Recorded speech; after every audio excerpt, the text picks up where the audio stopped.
myself Dattatreya Aheer, retired principal of Government IT, retired in August 2019, and basically I am electrical engineer. I have been worked as an electrical engineer for 2 years at Koyna Hydroelectric project, 1 year at Chandrapur Thermal Power Station. Then after I joined to Government Technical College and worked as a lecturer for 13 years. Then after I get selected to MPSC as a principal. I worked as a principal for 22 years. So after completing the 38 years service, I retired in August 19.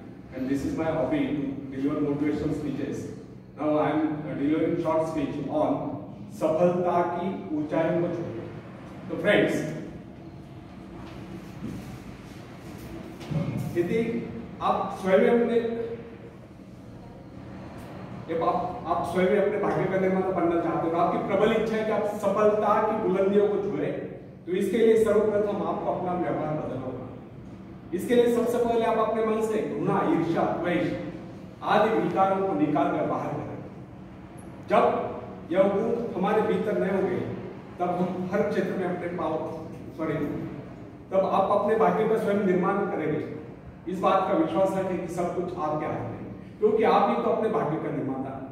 मनुष्य एक ऐसा प्राणी है जिसे प्रकृति ने सब कुछ दे रखा है. इतना ही प्राकृतिक गुणों के अतिरिक्त यदि किसी प्राणी में कुशलता है, तो वो अपने कौशल से दूसरों के गुणों को अपनाकर और भी अधिक गुण संपन्न हो सकता है. उदाहरण के लिए, हम मछली के भांति जल के जीव नहीं, लेकिन हमारे मन में उसके भांति तैरने की इच्छा जागृत हुई तो हमने तैरना सीख लिया. पक्षियों की भांति हमारी परवाज करने की इच्छा हुई तो हमने हवाई जहाज बना लिया. इस प्रकार प्रकृति ने, निसर्ग ने मनुष्य को इस प्रकार बनाया कि वह सब कुछ कर सकता है. अतः प्रकृति से प्राप्त सुविधा का लाभ हम स्वयं नहीं उठाते हैं, तो हम जैसा मूर्ख भला और कौन होगा. प्रकृति ने हमें क्या नहीं दिया, उसने हमें कैसी शक्ति दी, बल्कि जादुई शक्ति दी है जिससे हम सब कुछ पा सकते हैं. ये अलग बात है कि हम उस शक्ति को पहुंचा नहीं पा रहे. अरस्तु ने एक बार चौराहे पर खड़े होकर चिल्ला कर कहा, इस दुनिया में सब कुछ है, जो चाहो सो पाओ, पर पहले अपने को उस योग्य बनाओ. अरस्तु ने कहा, इस दुनिया में सब कुछ है, जो कर्म ही नहीं वो कुछ नहीं पाता है. एक कटु सत्य, एक उक्ति भी है, कर्म ही न पावता है. आपको क्या चाहिए इस पर विचार करें, फिर गंभीरता पूर्वक उसके लिए योजना बनाइए. योजना बनाकर उस पर अमल करें, बराबर प्रयत्नशील रहिए. एक दिन आप अपनी इच्छा पूर्ति करते रहोगे, एक दिन आपको सफलता अवश्य मिलेगी. यदि हम सतत विकास मानेंगे तो हमारी शक्तियां क्षीण नहीं हो सकती. जिस प्रकार घर का कूड़ा प्रतिदिन झाड़ू से साफ करना पड़ता है, उसी प्रकार मन के कूड़े को प्रतिदिन साफ करें. निरंतर नए विचार, आगे बढ़ने के विचार, प्रगति के विचार, उन्नति के विचार मन में लाए, तब शक्तियों को क्षीण करने की क्रिया स्वयं समाप्त हो जाए. हमारे मन तथा शरीर में निरंतर विकास की क्रिया जारी रहना स्वाभाविक है. इसमें बाधा तब पड़ती है जब दूषित विचार हमारे मन पर आक्रमण करते हैं. मन पर दूषित विचारों का आक्रमण तभी होता है जब हमारे मन में खालीपन होता है. जब तक हम अपने मन में विकास के विचार रखते हैं, तब तक अवनति के विचार नहीं आ सकते. प्रगति के विचार है तो अवनति के विचार नहीं आ सकते. मन को नवीन तथा तरोताजा करने के अनेक उपाय हैं. इस विषय में हम सबके भिन्न भिन्न अनुभव हो सकते हैं. हम देखते हैं कई बार हमारे मन में दुख और निराशा की छाया आश्चर्यजनक रूप से लुप्त हो जाती है. दुख के घिर आए बादल हट जाते हैं और उनके स्थान पर हर्ष की धूप खिल उठती है. कम से कम कुछ समय के लिए जीवन के प्रति हमारा दृष्टिकोण बदल जाता है. कई बार हम अनुत्साहित और निराश हो जाते हैं और अकस्मात कोई शुभ समाचार आ जाता है और हमारा हृदय हर्ष से गदगद होता है. अथवा कोई हसड़ सहृदय व्यक्ति आ जाता है और हमारी मनस्थिति में पूर्णतया परिवर्तन ला देता है. या कोई परम प्रिय मित्र आकर सारा वातावरण ही बदल जाता है. अथवा अचानक किसी सुंदर स्थान अथवा देश की यात्रा करने का अवसर प्राप्त हो जाया करता है. उसके प्राकृतिक सौंदर्य का लेप हमारे हृदय को शीतल कर देता है. किसी वजह से स्थान की यात्रा करनी पड़ती है जिसकी हमारे मन में सदा से इच्छा है, और वहां से सौंदर्य के कारण हमारे विचारों में परिवर्तन आ जाता है और हम प्रसन्नता से विभोर हो जाते हैं. कुछ लोगों का यह विचार है कि मन बाहरी प्रभाव को ग्रहण करने में असमर्थ है, उसकी स्थिति में विशेष परिवर्तन नहीं किया जा सकता. उसके हर्ष विषाद की सीमाओं का निर्धारण केवल भाग्य द्वारा होता है और हम केवल इतना ही कर सकते हैं कि इससे विचारों का अंश देखकर चकमा दें. परंतु ये धारणा गलत है।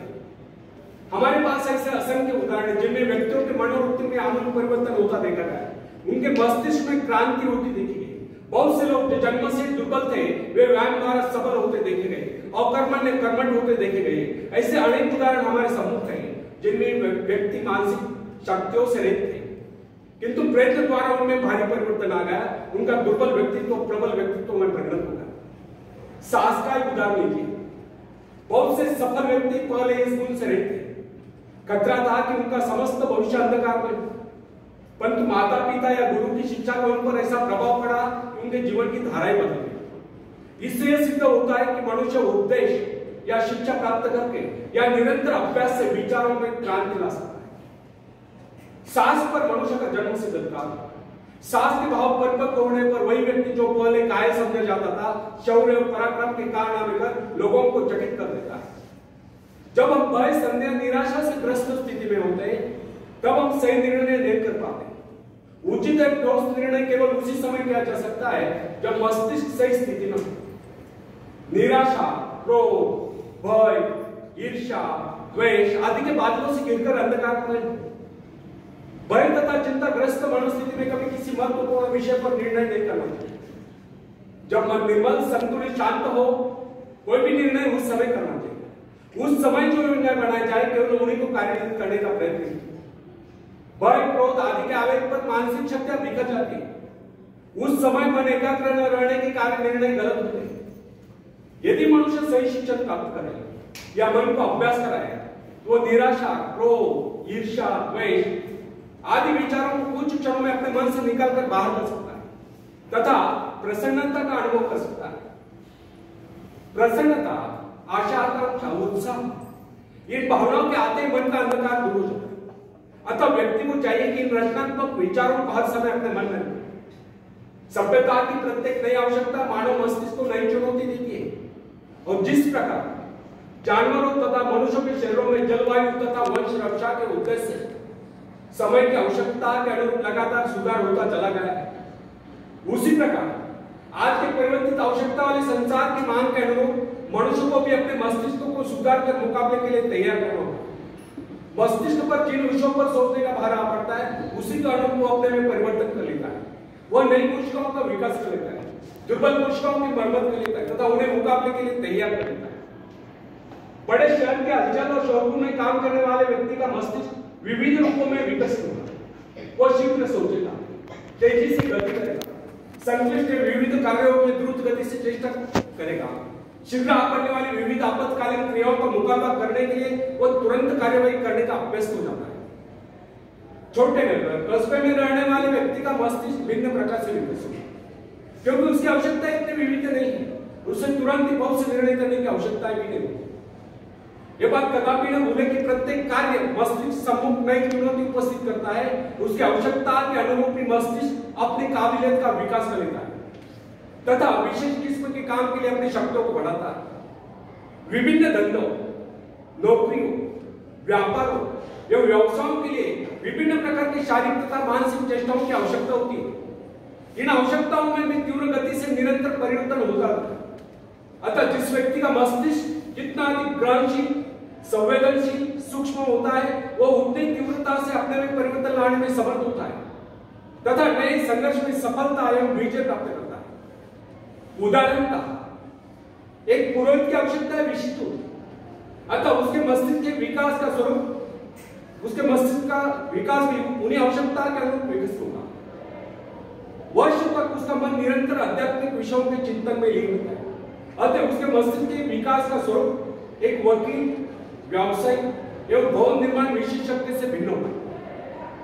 जिस व्यक्ति का जीवन अध्ययन, भौतिक हलचलों में लीन रहा है उसके मस्तिष्क के सेल्स का विकास एक व्यापारी के मस्तिष्क से भिन्न होगा। अध्यापक में विचारों की उन्मुक्तता, कार्यों में शिथिलता, भौतिक पदार्थ की प्राप्ति के आग्रह का अभाव, एकांत प्रियता दिखाई देगी, जबकि व्यापारी में समझदारी, दूरदर्शिता, चतुरता, नियमबद्धता, समयबद्धता और फुर्ती दिखाई देती। महत्वाकांक्षा मस्तिष्क के विकास में परिवर्तन या सुधार लाने वाली प्रबल शक्ति है।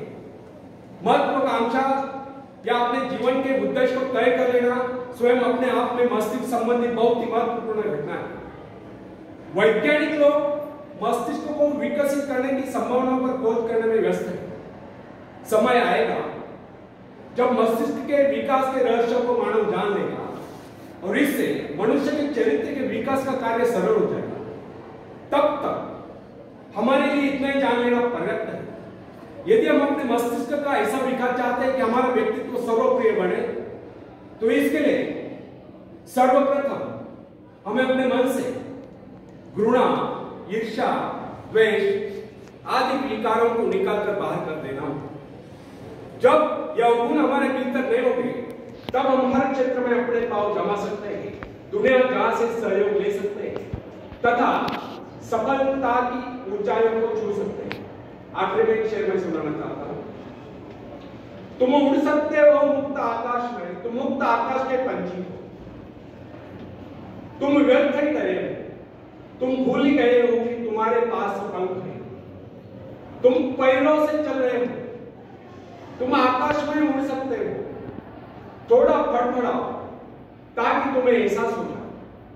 ध्यान सिर्फ भरोसा पैदा करने के लिए है। तुमने कुछ खोया नहीं, तुम सिर्फ भूले हो कि अपने पास पंख है, अपने पास पंख है। धन्यवाद।